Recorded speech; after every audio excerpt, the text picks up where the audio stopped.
성경 말씀 함께 보시겠습니다. 사도행전 7장 54절에서 60절 말씀입니다.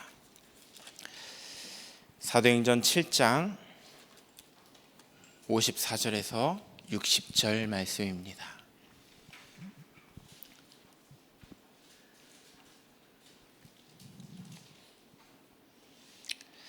다 찾으신 줄 알고 다 함께 합독하도록 하겠습니다. 같이 읽습니다.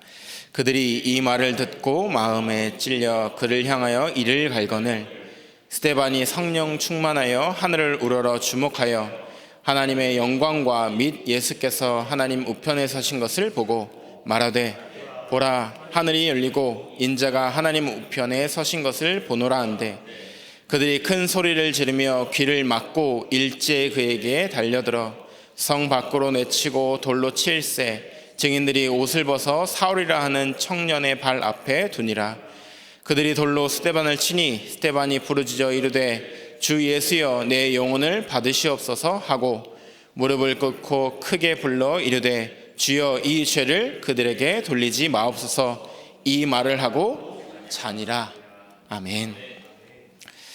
자, 오늘 기도처 말씀 제목은 살아있는 전도제자 스데반이라는 제목입니다. 우리에게 눈에 보이는 커다란 문제, 이런 문제와 재앙들이 왔을 때 그 문제와 재앙들로 우리가 낙심하지 않을 것, 그 이유가 있는 전도자로 하나님이 저와 여러분들을 부르셨다라는 그 사실이 날마다 감사와 감격으로 붙잡혀지는 여러분들 되시기를 예수님의 이름으로 축원드립니다. 제가 현장에서 사역을 하면서 영적인 무지라는 것이 무엇인지를 요즘에 참 많이 보게 됩니다. 나이가 약 한 40 정도 되신 분이 계시는데 평생 돈을 벌었어요. 열심히 돈을 벌었습니다. 근데 뭐라고 표현을 하냐면 인생에 남은 게 빚밖에 없다는 거예요. 그래서 물었어요. 도대체 그 경제를 어디다가 쓰고 있냐? 근데 이분이 이런 말을 해요. 모르겠다는 거예요. 매달마다 월급이 들어옵니다. 근데 돈이 어디로 나가는지를 전혀 모르겠대요. 빚이 너무 많아서 이제는 은행권에서 차압이 들어오는 상황까지 됐어요. 그 상황에 이제 저한테 얘기하더라고요. 목사님, 이런 상황인데 어떻게 해야 될지 모르겠습니다. 쭉 이야기를 다 듣고 소통을 하다 보니까 이 가정 가문이요, 무속인 가문이에요. 마귀가 완전히 영적으로 육신적으로 무지하게 만들어서 기도도 할 수 없는 상태. 말씀은 듣지만 누구보다 주일날 일찍 와서 교회당, 예배당에 딱 앉아가지고 기도하려고 하면 걱정, 문제, 사건, 어려움, 재앙이 머릿속에 가득 차서 하나님께 기도하기보다 걱정하고 있는 상태. 말씀은 듣지만 하나님의 음성을 듣는 것이 아니라 꼭 예전에 저를 보는 것 같아요. 내게 들리는 것만 듣고 있는. 전 태어나 보니 집이 교회였었습니다. 어머니 아버지가 목회를 하시는데 늘 바쁘셔서 권사님을 엄마라고 부를 만큼 어머니한테 받은, 아버님한테 받은 사랑이 거의 없었어요. 그러다 보니까 교회에 앉아 있으면 그냥 화가 나는 거예요. 왠지 모르게 화가 그렇게 났었어요. 근데 그분이 그러더라고요. 짜증이 난대요. 예배를 드리고 있으면 짜증이 난대요.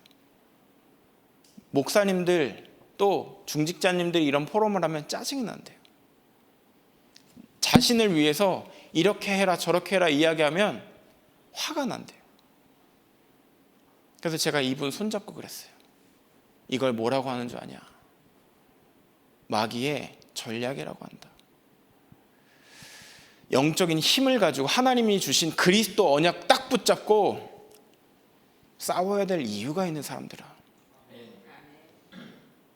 진짜 기도해야 된다. 너희 가문과 가정에 오는 영적인 저주 지금 그리스도 언약 가지고 꺾지 못하면 지금 이 영적인 문제, 육신의 문제 절대 못 벗어난다. 참 왕으로 오신 그리스도, 선지자 제사장으로 오신 그리스도의 능력 가지고 말씀 딱 붙잡고 결단해서 발판 삼아라. 그랬더니 이분이요, 그제서야 조금 알아들어요. 여러분, 우리도 그렇습니다. 하나님 앞에 빛의 경제의 응답을 받아서 드릴 수 있을 때 드릴 수 있는 게 축복이잖아요. 237과 5천 종족을 향하여 전도와 선교를 향해 우리의 경제와 우리의 기도와 우리의 모든 삶이 쓰임받을 수 있다는 게 축복이잖아요. 근데 그걸 할 수가 없는 거예요.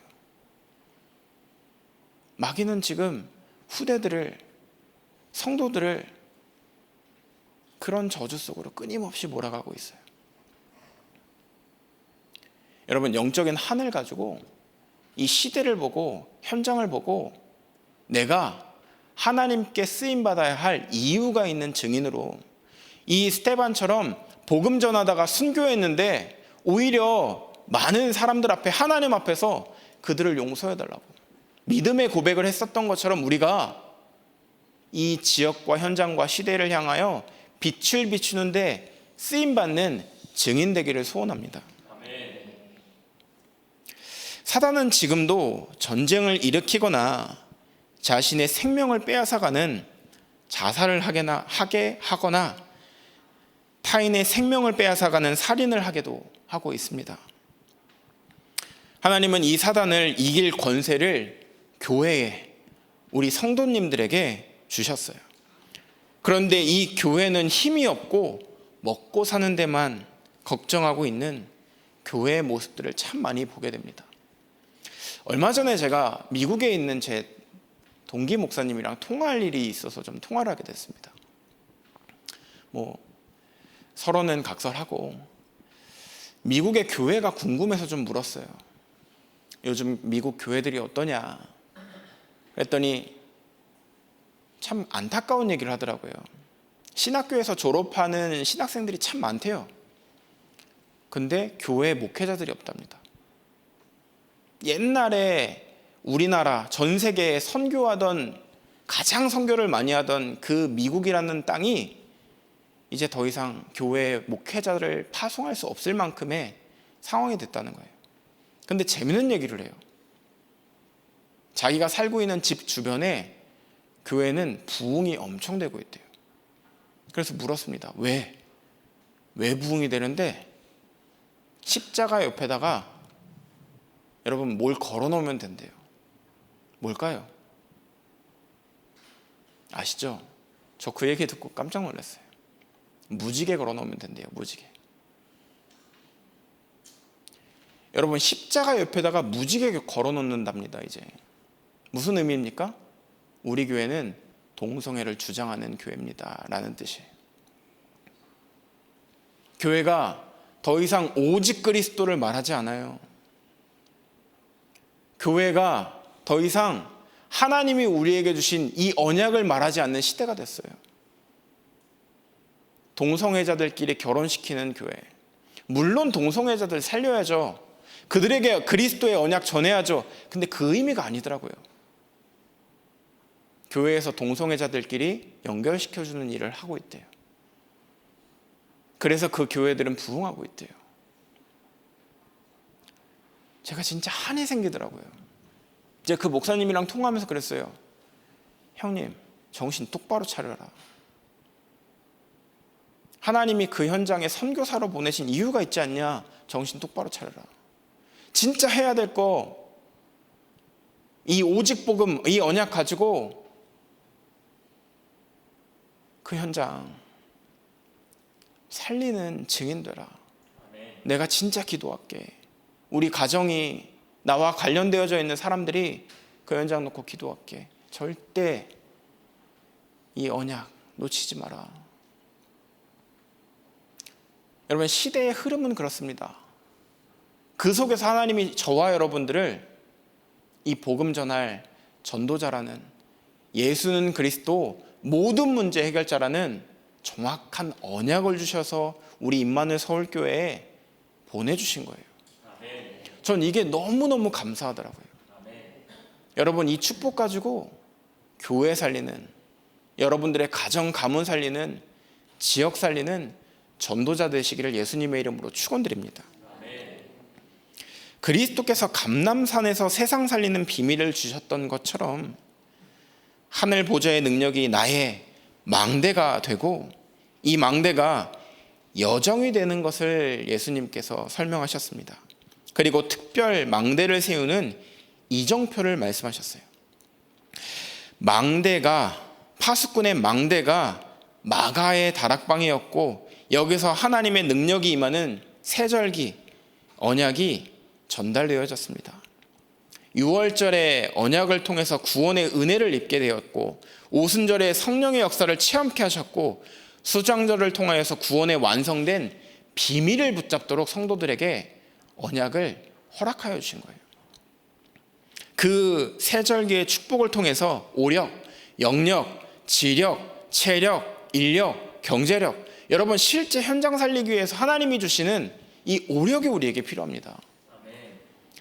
여러분, 세밀한 성령의 인도와 성령의 역사를 날마다 누리는 사람, 정말 그리스도 한 분, 오직 예수 그리스도 하나로 행복한 사람, 그게 저와 여러분인 줄 믿습니다.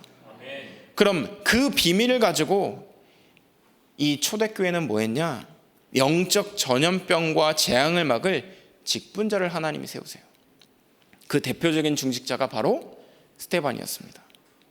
이 스데반은 성령과 믿음과 지혜가 충만하여 위기에 빠진 이스라엘을, 그리고 세계를 살리는 일에 하나님께 쓰임받게 됩니다. 전쟁과 살인과 자살하는 사람, 너무나 많은 사람들이 사단에 잡혀져 있는 이 시대에 이 사실을 알고요, 영적인 싸움에 여러분 기도로, 전도와 선교로 승리하는 여러분들 되시길 바랍니다. 그것이 우리가 도전해야 될 축복이고 은혜인 것을 믿습니다. 첫 번째입니다. 순교를 각오하고 헌신한, 하나님께 쓰임받은 스데반의 모습입니다. 스데반은 오직 복음의 가치를 발견했기 때문에 이 진리된 복음, 이 진리를 위해, 복음을 위해 죽기까지 작정했습니다. 그는 모든 것을 다 해도 복음이 없으면 재앙이 임할 수밖에 없고, 율법을 다 지켜도 복음이 없으면 저주받는다라고 선포합니다. 근데 그때 하늘 문이 열리고 그리스도께서 보좌 우편에 서서 스데반을 응원하시는 것을 이 스데반이 보게 되어졌어요. 우리도 마찬가지입니다. 시대는 점점 더 강팍해지는 시대예요. 젊은 랩런트가 그러더라고요. 학교에서 예수 믿는다고 말하는 게 창피하대요. 어린 랩런트가 그렇게 얘기하더라고요. 시대가 점점 예수 믿는 것, 하나님을 믿는 것이 조롱거리가 되는 시대가 되고 있습니다. 여러분, 그 속에서요, 우리 후대들이 성령 충만 받기를, 하나님이 주신 이 언약 가지고 그들 앞에 오히려 더 담대하고 당당하게 그리스도의 능력을 증거하고 체험할 수 있는 후대가 되기를 기도하는 여러분들 되시길 바랍니다. 그때 하나님은 그 현장을 향하여 빛을 비추시고 이 복음이 필요한 자, 하나님이 작정한 자를 우리에게, 우리 후대들에게 붙여주실 것을 믿습니다. 두 번째로 스데반의 환난을 인하여 성령의 역사가 일어났습니다. 예수 믿는 사람을 죽이던 사울, 바울이죠. 이 사울이 다메섹에서 전도자로 바뀌는 역사가 일어납니다. 흩어진 자들이 모여 안디옥 교회가 생겼고, 그 교회에서 바울을 불러서 선교 현장으로 그를 파송하게 됩니다. 여러분, 우리에게도 문제인 것 같은 것, 재앙인 것 같은 것들이 참 많이 있어요. 근데 언약 붙잡을 때, 하나님의 은혜가 임했을 때 문제와 사건과 재앙은 문제가 아니요 축복으로, 하나님의 역사로, 하나님이 일하시는 계획으로 바뀌게 되는 것을 믿습니다. 제가 예전에 그 말이 참 이해 안 됐어요. 문제는 축복이다. 저는 그 말이 이해가 안 되더라고요. 왜 문제가 축복이야? 문제인데. 근데 어느 날 깨달아졌어요. 그리스도라는 답을 붙잡고 있는 나에게는 문제가 축복이구나. 왜요? 하나님이 일하시기 때문에. 답을 가지고 있기 때문에. 우리 임마누엘 모든 성도님들이 문제 앞에 답을 갖고 있는 자로, 그 답으로 인하여서 하나님만 주실 수 있는 평안과 평강, 참 은혜가 날마다 누려지는 제자 되시기를 예수님의 이름으로 축원드립니다. 세 번째입니다. 하나님은 이 환난으로 인하여 영원한 응답인 세계 선교의 망대를 세우셨습니다. 스데반을 돌로 때릴 때 증인이었던 사울이 하늘의 음성을 들었습니다. 이후에 바울은 전 세계를 향해서 망대를 세웠고, 스데반의 환란으로 인해 안디옥 교회가 생기게 되고 선교의 문이 열립니다. 뿐만 아니라 이 복음이 많은 선교사님들을 통해서 우리나라, 이 조선이라는 땅에 선교사님들의 피를 뿌려져서 언약이 전달되어졌습니다. 여러분, 우리나라 진짜 하나님이 사랑하신 나라예요. 제가 저희 아이가 초등학생이 되고 나서부터 휴가 때마다 선교사님들의 여정을 지역마다 아이를 데리고 다니면서 좀 봤어요. 4년, 3년 정도를 봤습니다. 근데 그걸 보면서 하나님 앞에 고백되는 딱 한 가지 단어밖에 없어요. 감사합니다. 너무 감사합니다. 너무나 많은 선교사님들을 하나님이 보내셔서요, 이 우상이 가득했던 나라, 저주와 재앙이 가득했던 이 나라에 은혜 주시고 축복하셨더라고요. 그 바통을 하나님이 지금 저희들에게 하나님이 넘겨주셨다라는 것을 믿습니다. 이 복음을 가지고 현장, 시대 살리는 전도자, 여러분 계시는 그 지역에서 빛을 발하는 파수꾼의 언약을 오늘 이 시간 여러분들에게 하나님이 주신 거예요. 이 스데반으로 인하여, 그 환란으로 인하여 지금까지 이 복음운동, 전도운동, 하나님의 절대망대가 세워졌던 것처럼 하나님이 우리에게 주신 이 언약의 바통을 가지고 여러분들의 현장에서 하나님의 절대망대 세우는 증인들 되시기를 예수님의 이름으로 축원드립니다. 이처럼 스데반의 일로 바울의 역사가 일어났던 것처럼 생을 걸고 진짜 망대와 진짜 세계복음화 세 가지 뜰 성전 건축을 두고 24 기도하면 하나님이 역사하실 것이기 때문에 안 될 것이 없다. 이 언약을 붙잡는 여러분들 되시길 바랍니다. 오늘 우리가 이 아침 기도할 때 다른 기도 다 내려놓고요, 걱정해야 될 거, 또 내 가정 가문, 또 혹 내 안에 있는 불신앙도 다 내려놓고요, 하나님이 우리에게 주신 언약만 붙잡고 잠깐이라도 기도하는 시간이 되었으면 좋겠습니다. 나를 통하여서 하나님이 하실 것, 과거에도 하셨고 현재도 하고 계시고 미래에도 하실 것을 분명하게 언약으로 딱 붙잡고 여러분 현장 살리는 제자, 여러분 가정 가문에 오직 복음만 말하고 복음만 전하는 증인 되시기를 예수님의 이름으로 축원드립니다. 기도하겠습니다. 살아계신 하나님 아버지, 감사합니다. 이 오직 복음이라는 언약을 우리에게 답으로 주시고 이 진리를 위해 순교할 각오를 가지고 후대와 나라, 세계를 살리게 하여 주시옵소서. 오직 하나님만 전하는 자, 오직 하나님께서 우리에게 주신 예수 그리스도만 누리는 자들 되게 하시고, 그 속에서 시대에 올 수밖에 없는 재앙을 막는 전도자로 우리를 사용하여 주시옵소서. 지금 살아계신 주 예수 그리스도의 이름으로 기도드렸습니다.